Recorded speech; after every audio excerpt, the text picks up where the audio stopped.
I'm really glad I divorced you, you infertile woman. My ex-husband sneered as he looked down on me when we ran into each other while browsing the shopping district. 5 years ago, despite being married to me, my ex-husband got a mistress. And to make matters worse, he got her pregnant and kicked me out of our home. The anger and sadness from that time came rushing back. He had the same face as that day, when I cried in front of him and his mistress, hurt by their heartless words. The bitter memory of him mocking me. I glared at my ex-husband. As I remained silent and clenched my fists tightly, my ex-husband began to babble on, getting carried away. I'm super happy now. My daughter looks just like her mom and is so cute, and my wife is way prettier and more considerate than you. My ex-husband started bragging about his family, even though I hadn't asked.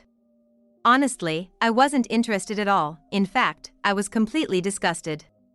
I didn't want to hear about it now. As I stayed silent, my ex-husband seemed to think I was frustrated.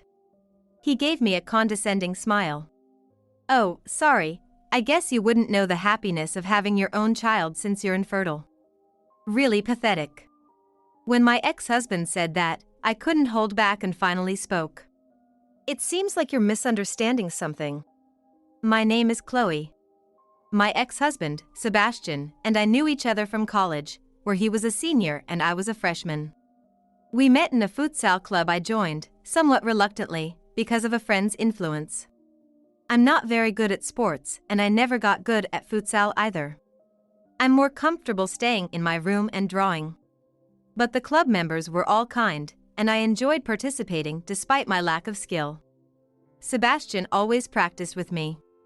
He would come to the club as a break from his job hunting, passing the ball with me and showing me tricks. Whenever we practiced on the side of the court, club members would inevitably gather around. Sebastian was handsome and kind, quite popular on campus. He was also one of the best players in the club. I'm sure he would rather be running around the court than hanging out with someone as clumsy as me. When I told him he didn't have to stay with me, he would flash a charming smile. I enjoy practicing with you because you're always so dedicated, Chloe. I quickly fell for Sebastian's kindness. Half a year after we met, Sebastian confessed his feelings to me. I love how hardworking you are, Chloe. I wondered why someone so popular would choose me, but I was happy he did. Even after Sebastian graduated, our relationship continued smoothly. When I entered my 3rd year of working, we got married. I was 25 and Sebastian was 28. Our married life was very happy. When I got married, I left the design company I had been working at and started working as a freelance designer. Sebastian, dinner's ready. Oh, it looks delicious. I'll just put the laundry here. Thanks. Since we both work, we share the household chores. We clean and do laundry whenever we notice it needs doing, and whoever finishes work first prepares dinner. That's how we support each other and live together. We often went out together on weekends. Today, the weather was great, so we brought a picnic to a big park. As we were having a relaxed conversation, we heard a child's cry from somewhere. Maybe a lost kid? I crouched down in front of the boy. What's wrong? I asked as gently as possible, staying at eye level with him. The boy answered through his sobs. I can't find my mom. I see. You got separated from your mom. Let's go look for her together. I put the boy on my shoulders and looked at Sebastian. Sebastian, can you watch our stuff?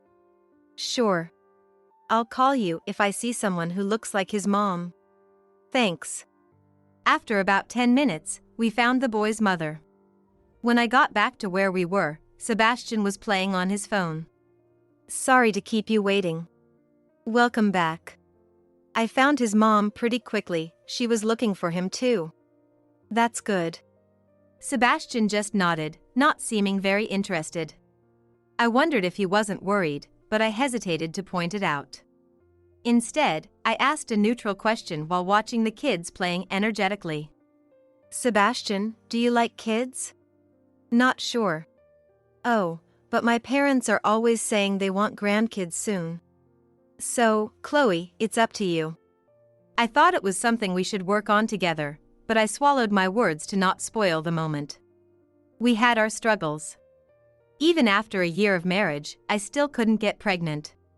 Despite asking friends and researching in books, none of the methods were working. And there was another big problem. Chloe, still no baby yet? I'm sorry. It was Sebastian's parents. Sometimes my in-laws visit our house, and every time they ask, "Are you still not pregnant?" Please, Chloe. We want to see our grandchild soon. Hey, don't put too much pressure on her. We're thinking about a lot of things too. When my father-in-law echoed my mother-in-law's sentiments, Sebastian responded with a bitter face. This made my mother-in-law annoyed, and she retorted. What do you mean by pressure? We're concerned too, you know. Chloe, I brought something good today. Oh, thank you, as always. What she took out of her bag were foods and items that supposedly help with fertility, things you'd find recommended on the internet. While I appreciated the kindness, honestly, it just added to the pressure. My in-laws weren't bad people. They always cared for me, especially since my own parents lived far away. From the beginning of our marriage, they often said it was their dream to hold their grandchild. At first, I would smile and agree, saying, yes, that's true, and I was genuinely looking forward to having children with Sebastian. But as time passed and I still wasn't getting pregnant, their attitudes slowly changed. Their hopeful looking forward to grandchildren turned into why isn't it happening yet? Since Sebastian is an only child, all their expectations fell on him. After my in-laws left, both Sebastian and I were always exhausted. Sebastian looked at the items his mother had left with a frustrated expression and said, Chloe, can't you handle this better? What do you mean? My parents. They bring this stuff every time. Can't you politely refuse or something? Well, they're doing it out of kindness, so it's hard to just turn them down. While both in-laws eagerly awaited a grandchild, my mother-in-law was particularly anxious about my pregnancy. Her enthusiasm sometimes felt overwhelming. She constantly called me with new fertility information she'd picked up from somewhere. If I couldn't answer because of work, she'd call Sebastian instead. Then maybe you could gently tell her yourself? Then I'd just get more snarky comments. Do it yourself. But despite what Sebastian said, completely cutting off contact wasn't the right thing to do. I didn't want to ruin our relationship with his parents. I felt the pressure, but it would be reassuring if my husband were more supportive. My feelings remained unresolved. Recently, Sebastian had been showing his stress more openly. Even though his mother had been told not to pressure us, she still contacted us. The fact that I didn't ignore her calls seemed to annoy Sebastian as well. Moreover, she constantly updated us on how his high school classmates already had 2 kids, or how a friend from her yoga class just had a grandchild. And she always ended with, "So, when are you two having one?" With his busy work schedule, Sebastian often came home looking stressed. Sebastian, how about we go see a movie on our next day off? No, I'm too tired. I see. Sorry. It often feels difficult to start a conversation with him these days. We talk less than we did when we first got married, and the atmosphere has become tense more frequently. But I believe everything will change if we have a child. Sebastian will be happy. So will my in-laws. Most importantly, I want to build a warm and happy family with Sebastian and our future child. I talked with Sebastian and decided to start infertility treatment. The first step was to get tested at the hospital. There are limits to what we can learn on our own, so I thought we'd do our best based on the results. Since Sebastian had work, I went to get the test results by myself.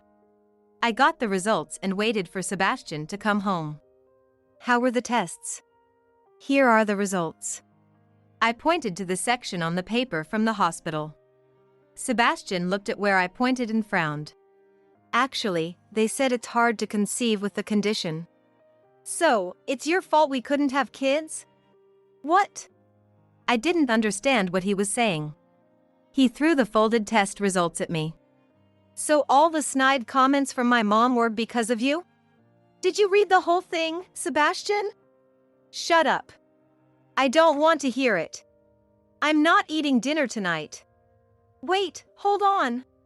Even though he had just come home, Sebastian left the house. From that day on, Sebastian started treating me harshly. Hey, Sebastian. Can we talk about the test results and our plan for infertility treatment? I'm tired of hearing about your infertility. That's not it. Every time I tried to explain, he'd interrupt and lock himself in his room. Sometimes he pretended not to hear me at all. Around that time, he started going out drinking with his coworkers without notifying me. He used to always let me know, even for last-minute plans. He'd be out from morning till night on weekends, too. As a result, I ended up doing most of the household chores we used to share. With Sebastian behaving like this, I gradually lost the motivation to have serious conversations with him. After being interrupted and ignored repeatedly, I started to give up, thinking he wouldn't listen anyway. Half a year passed with barely any conversation between us. One day, Chloe, I need to talk to you about something important. Since it was rare for Sebastian to say something like that, I adjusted my work schedule to accommodate him.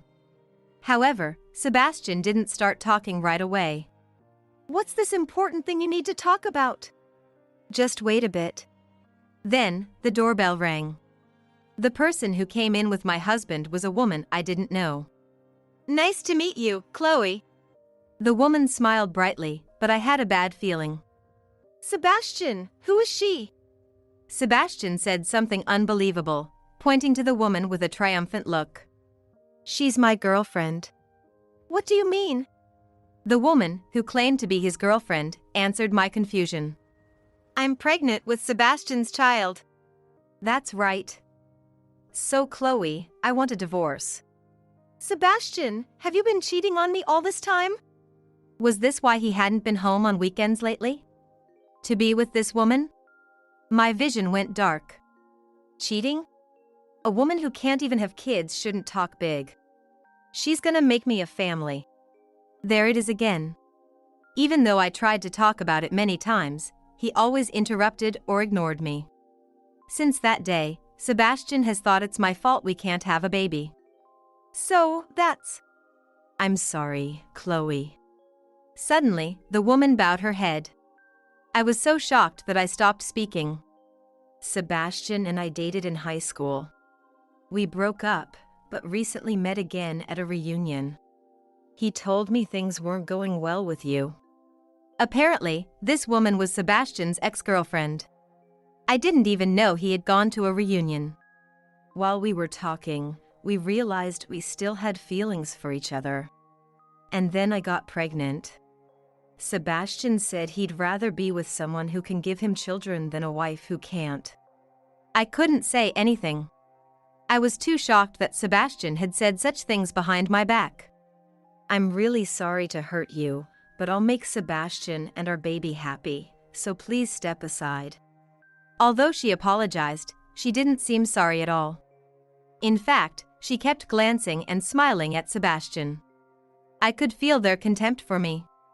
Look, she's apologizing. Just quietly divorce me and set me free. Set you free? That's a terrible thing to say. Besides, if you had listened properly when we started infertility treatment, this wouldn't have happened. How many times do I have to tell you? I don't want to hear excuses from an infertile woman. You kept nagging me about it every day. And when you finally stopped, you barely talked to me at all. Sebastian glared at me. Because of you, our home has become unbearable, and my parents keep asking about grandchildren. It's only natural to prioritize a woman who can give me a child over you, right? That's terrible. The shock was too much, and I burst into tears. No matter how much I struggled with not getting pregnant or how persistently my in-laws nagged me, I thought it would be okay as long as Sebastian was on my side. I believed that if we worked hard together on infertility treatment, we could build a happy family one day. Sebastian looked down at me coldly as I cried with my face buried in my hands. I'll give you 2 days. Pack your things and leave. Don't forget to sign the divorce papers. Well, I'll be off then. Sebastian left with the woman. He probably wouldn't return until I was gone. How did it come to this? As I packed my things, I thought vaguely. We were so happy when we were dating and right after we got married. I loved spending time with just Sebastian, and I wanted to welcome our future children with his kind, child-loving nature. I remembered the woman's mocking smile. Sebastian no longer had feelings for me. Thinking that, I couldn't even bring myself to contact him. I had lost all motivation. Was it my fault for not forcing a proper conversation? Maybe if I had expressed my desire to work things out together, things would have been different. Because I gave up, Sebastian rekindled things with his ex and decided to have a child with her and leave me. I knew that he had been under a lot of pressure from his parents before we got the test results.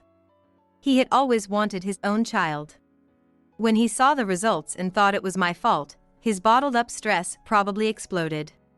That would explain why he suddenly started treating me harshly. It's an incredibly unfair reason. But that woman already had a baby. I couldn't compete with that.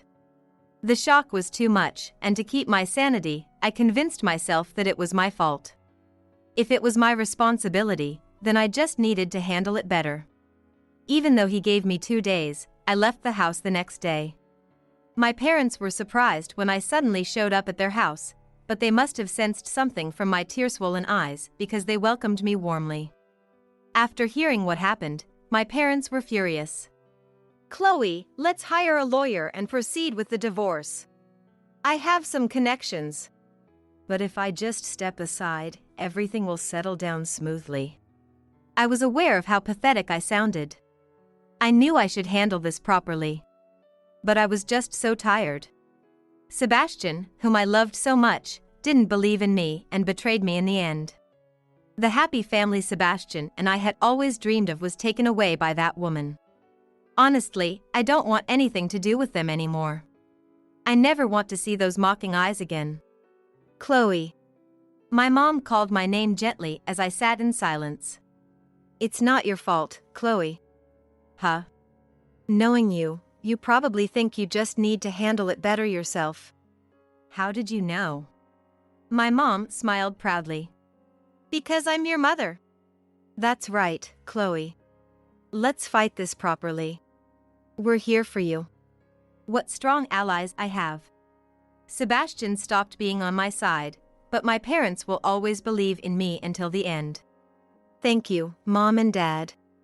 I felt like I had woken up from a long sleep. I can't keep feeling sorry for myself forever. I'll settle this properly. 3 months later, the divorce was finally finalized. At first, Sebastian refused to pay alimony, but the lawyer my father's acquaintance introduced took over all communications with him. We finally settled, receiving demands and properly dividing the assets. 5 years have passed since then. Now 32, I found myself near the house I used to live in with my ex-husband. A mutual acquaintance from our married days was moving, so I came to see them. After saying goodbye to them, I walked through the familiar shopping district. "Chloe?" "Sebastian." It was my ex-husband. This was the first time I'd seen him since that day he introduced that woman to me. As I instinctively tensed up, Sebastian gave me the same condescending smile as before. "So, you've been hiding out at your parents' house all this time? It's none of your business." It was true that I had returned to my hometown since then. He seemed to think I was hiding, but it was too ridiculous to correct him. "I'm really happy now. My daughter is in kindergarten, and she's cute like her mom." Sebastian started bragging, even though I hadn't asked. He went on and on about how adorable his child was and how he, his new wife, and their child were enjoying life together. Not even giving him a nod, he smirked at me. "Oh, you wouldn't understand. After all, you're an infertile woman. Divorcing you was the right choice." I couldn't keep silent any longer and opened my mouth to speak. "Infertility? Who are you talking about?" "Huh? I've been asking who you're referring to as infertile." "Who?" My ex-husband looked blankly at me, staring as if trying to bore a hole through me. Then he suddenly burst out laughing loudly. "Did I say something funny?" I asked, aware of the people around us, while Sebastian kept laughing. "Everything you say is funny. Have you been hiding away so long that you're making things up now? Don't be ridiculous. You're the ridiculous one. You're the infertile one, that's why I divorced you. You really don't understand anything, do you?" My sighing words made him glare at me sharply. "You're the one who doesn't get it. You're infertile, you let me and my parents down. I married someone who can give me a family. That's all there is to it. You're the one who betrayed me. You wouldn't even listen to me and went and found a mistress. You can't even imagine how hurt and sad I was." "Ha, that's just the whining of a loser. Seeing you now just makes me feel sorry for you. An infertile woman is worthless to me. You really don't get it, do you?" I was amazed at how little he understood reality. By now, you'd think he would realize he might be misunderstanding something. But Sebastian kept mocking me, stuck on the idea that I was infertile. His ignorance was so laughable that I couldn't help but chuckle. "What?" His face grew even more contorted with anger. "What are you laughing at? Are you mocking me?" "Not at all. I'm just stating the facts." "Facts? How many times do I have to tell you? The only fact is that you're infertile," he shouted as if to make sure everyone around could hear. At that moment, I heard a voice. "Chloe? What's going on?" I turned around to see a tall man standing there. He was holding a small child and came to stand beside me. When the child saw me, he reached out with a big smile. "Mommy! Mommy!" My ex-husband stood with his mouth agape. I took my son, Noah, from my husband's arms. "Hey, whose kid is that? A relative's?" "He's my son. He just turned 3. "What? No!" "Yes, my biological son." Recovering from his stunned state, my ex-husband began to question me, and I told him about what happened after our divorce. Even after the divorce was finalized, I couldn't move on right away. Once things ended with Sebastian, the sadness hit me hard. I couldn't focus on my design work and spent days barely leaving the house. It was during this time that I met my current husband. Or rather, we reconnected. He was a classmate from middle school. He had heard about my situation through mutual friends and reached out. At first, we exchanged messages, then phone calls, and eventually, we met in person. Thanks to his friendly nature, I gradually regained my spirits. I started by helping my mom with house chores and shopping, and eventually, I was able to return to my design work. He also got in touch with other classmates who were still in the area and often invited me out. For the first time in a long while, I laughed heartily and reminisced about the past. By then, I had fully recovered and could talk openly about what had happened with my ex-husband. As I met with my old classmates more frequently, I found myself spending more time alone with him. When he heard about what happened between me and Sebastian, he was angrier than I was. He worried about me and comforted me, and I found myself naturally drawn to his kindness. A year after our reunion, we got married, and the following year, Noah was born. Listening to my story, my ex-husband looked at me and my current husband in disbelief. "But you were infertile. We got the tests done, and they confirmed it." "No, that was about you." I tried to convey the truth as calmly as possible. My ex-husband's eyes widened in shock. "What do you mean?" "Exactly what I said.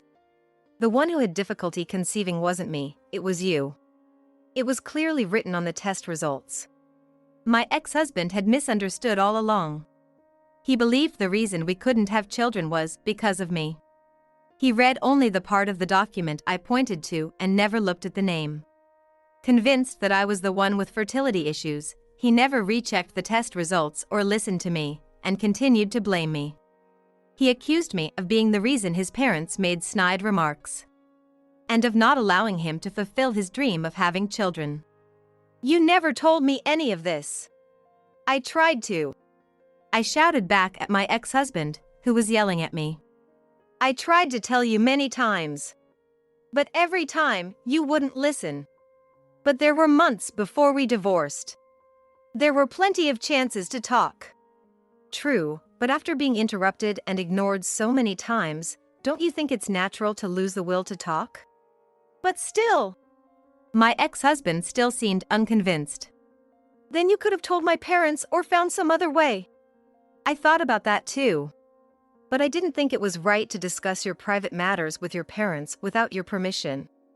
Besides, I wasn't sure if they'd believe me. If my ex-in-laws believed my explanation, it would put even more pressure on my ex-husband. But if they didn't believe me, their hostility towards me would only grow. Either way, I didn't have the courage to say anything. Don't be ridiculous. Because you didn't say anything, I ended up paying you for the damage. My ex-husband stepped towards me, but my current husband quickly stepped in to shield me. Please don't touch my family. Damn it. Blocked by my tall husband, my ex-husband looked frustrated. My husband, with a solid build, stood towering over him, causing my ex-husband to shrink back. You were angry because Chloe didn't talk, but that's not the real issue, is it? Though speaking politely, my husband was clearly furious. He's usually gentle, but in situations like this, his presence is formidable. The real issue is that you misunderstood Chloe because you didn't listen to her and then you betrayed her. Isn't that right? That's... Turning away from my ex-husband, my husband faced me and Noah. Chloe, let's go. It's time to head home. Yes. As I walked past my ex-husband, holding Noah, a thought crossed my mind. Hey, are you sure that the child she had is really yours? What? In truth, it's probably better if he doesn't know. But I wanted to say this one last thing. The one with fertility issues was you, right? So, how likely is it that your current wife got pregnant right at that time? Are you suggesting she was with another man? I'm just talking about possibilities. And another thing you seem to misunderstand, being told you have fertility issues doesn't mean you can't have children at all.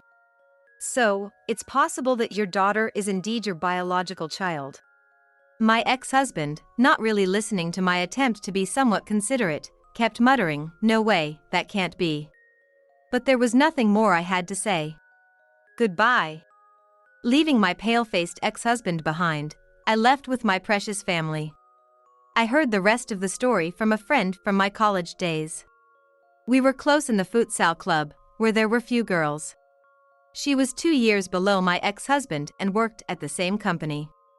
I was surprised when they called suddenly, saying they had something to report about my ex-husband. I thought you might not want to hear this, but I wanted to tell you before he tried to contact you. She seemed worried about me. And I was a little curious, so I decided to listen. After meeting me, he apparently confronted his wife, asking if their daughter was really his. She insisted, of course she was. However, her attempts to cover it up were blatantly obvious. My ex-husband then told his parents, and they confronted her together. Stop being so persistent. Of course, she's your child. Then let's do a DNA test to confirm it. That's not necessary. But my ex-husband's parents didn't accept her refusal. If you're so adamant, it must be someone else's child, right? Tell us the truth. Fine. Whatever. Pressured by my ex-in-laws, she finally agreed to a DNA test. As expected, the results showed that the child was not biologically related to my ex-husband. In a fit of rage, my ex-husband's wife confessed everything. At that time, she had been seeing another man. Both she and the other man were freelancers with no steady jobs. Marriage and raising a child seemed like a distant dream. Then, at the reunion, she reconnected with her ex, Sebastian. For a while, she continued seeing both men, but eventually got pregnant. Knowing the child wasn't Sebastian's, she hid the truth and married him, breaking things off with the other man. Naturally, once my ex-husband found out the truth, he filed for divorce. He claimed demand and refused to pay child support since the child wasn't his. However, she didn't accept this. She argued that he had a responsibility to pay child support since they had been raising the child together. She was furious and demanded payment. Despite her arguments, the DNA test was the decisive factor, and the messy court battle concluded. My ex-husband managed to finalize the divorce and kicked her out of the house. After the divorce, she became a single mother. Having floated through life without a steady job, she finally found employment at a low-paying, exploitative company. She worked desperately, being scolded by her younger manager. The man she was dating alongside my ex-husband was arrested for shoplifting. Unable to bear the extreme poverty, he resorted to theft. With no support or child support from the biological father, she turned to her parents for help. Though they had cut ties with her due to her repeated relationship troubles and reliance on their money. They agreed to look after their granddaughter while she worked, but offered no financial aid. Now, she couldn't afford to quit her job, as her daughter was about to start school. But the story didn't end there. After the second divorce, my ex-husband moved back in with his parents. However, his parents weren't very welcoming. Sebastian, why did you divorce her again? She gave us a grandchild. I've told you 1,000 times. She lied about the child being mine. We had no choice but to divorce. We were so happy to finally have a grandchild. We've been living together for years, she's practically your own child. While his mother lamented, his father was already eager to find him a new partner. All right, I'll find you a good woman this time. Someone who can give you a real child. Yeah, there's no point dwelling on the past. Let's move on quickly. Feeling completely abandoned by his parents, who were more focused on finding him a new wife, Sebastian reached his limit. It's me. What? I'm the reason we can't have kids. Sebastian, desperate and frustrated, confessed everything. From there, the situation exploded into a massive argument. Why didn't you say anything until now? I didn't know until recently myself. What about our dream of having a grandchild? That will never come true now. Shut up!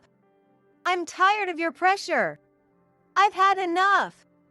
Ignoring his own fault of not listening, Sebastian blamed everything on his parents. But they weren't about to take it quietly. Every time someone bragged about their grandkids, it killed us. You have no idea how we felt. We don't care if there's no blood relation. Apologize to your wife and child and live with them. Get real! The shouting match was so loud that the neighbors called the police multiple times. And what happened to him after that? His parents kicked him out. They disowned him for not being able to have children. He was stubborn, though, and said he wanted to cut ties with them. It seemed that Sebastian's parents had also become outcasts in their neighborhood. They couldn't afford to move, so they lived quietly, trying to avoid attention. I did think it was extreme of them to go so far for a grandchild, but they had an intense obsession with the idea of having one. Watching their friends and acquaintances become grandparents must have made them increasingly envious. Wow, you sure know a lot about this, don't you? I found it surprising that a colleague would know such detailed information about what happened to Sebastian. My friend laughed and explained my curiosity. Sebastian told us everything during a drinking session by himself. After my ex-husband's second divorce and cutting ties with his parents, his work ethic and lifestyle visibly deteriorated. He gained weight from eating out all the time and sometimes wore the same dress shirt to work for 3 days straight. He had to do all the housework alone, along with his job. And it was clear to everyone that he was overwhelmed. His colleagues, worried about his declining state, invited him out for drinks to cheer him up. That's when he spilled everything about his wife, the fights with his parents, and even drunkenly revealed the reasons for your divorce, Chloe. I see. His colleagues, who had been concerned about him, were shocked by the truth and pulled away from him. Unable to bear the judgmental stares from his peers, my ex-husband eventually quit his job. Now, he's juggling part-time jobs while job hunting, living in extreme poverty. I feel a bit sorry, knowing the cool Sebastian from college, but I'm glad to see you're happy, Chloe. Thank you. I think I should tell my husband about all this. That's a good idea. And remember, drink responsibly. Absolutely. We ended the call with a plan to gather with old club members soon. My ex-husband wouldn't be there, of course. Like my friend said, I couldn't help but feel something about my ex-husband's fate. Those happy times were real, after all. But now, I have a precious family. And something important to share. When my husband got home and was playing with our son, I told them I had something to say. With a serious face, he listened as I made my announcement. I'm pregnant. Really? Yes, I went to the doctor today. My husband was stunned for a moment, then he lifted our son and cheered. Wow! Chloe, thank you! He hugged both me and our son, his joy exaggerated and infectious. Noah, you're going to have a little brother or sister. Brother? Sister? Noah didn't quite understand his excited dad's words but smiled, seeing how happy we were. Right now, I am very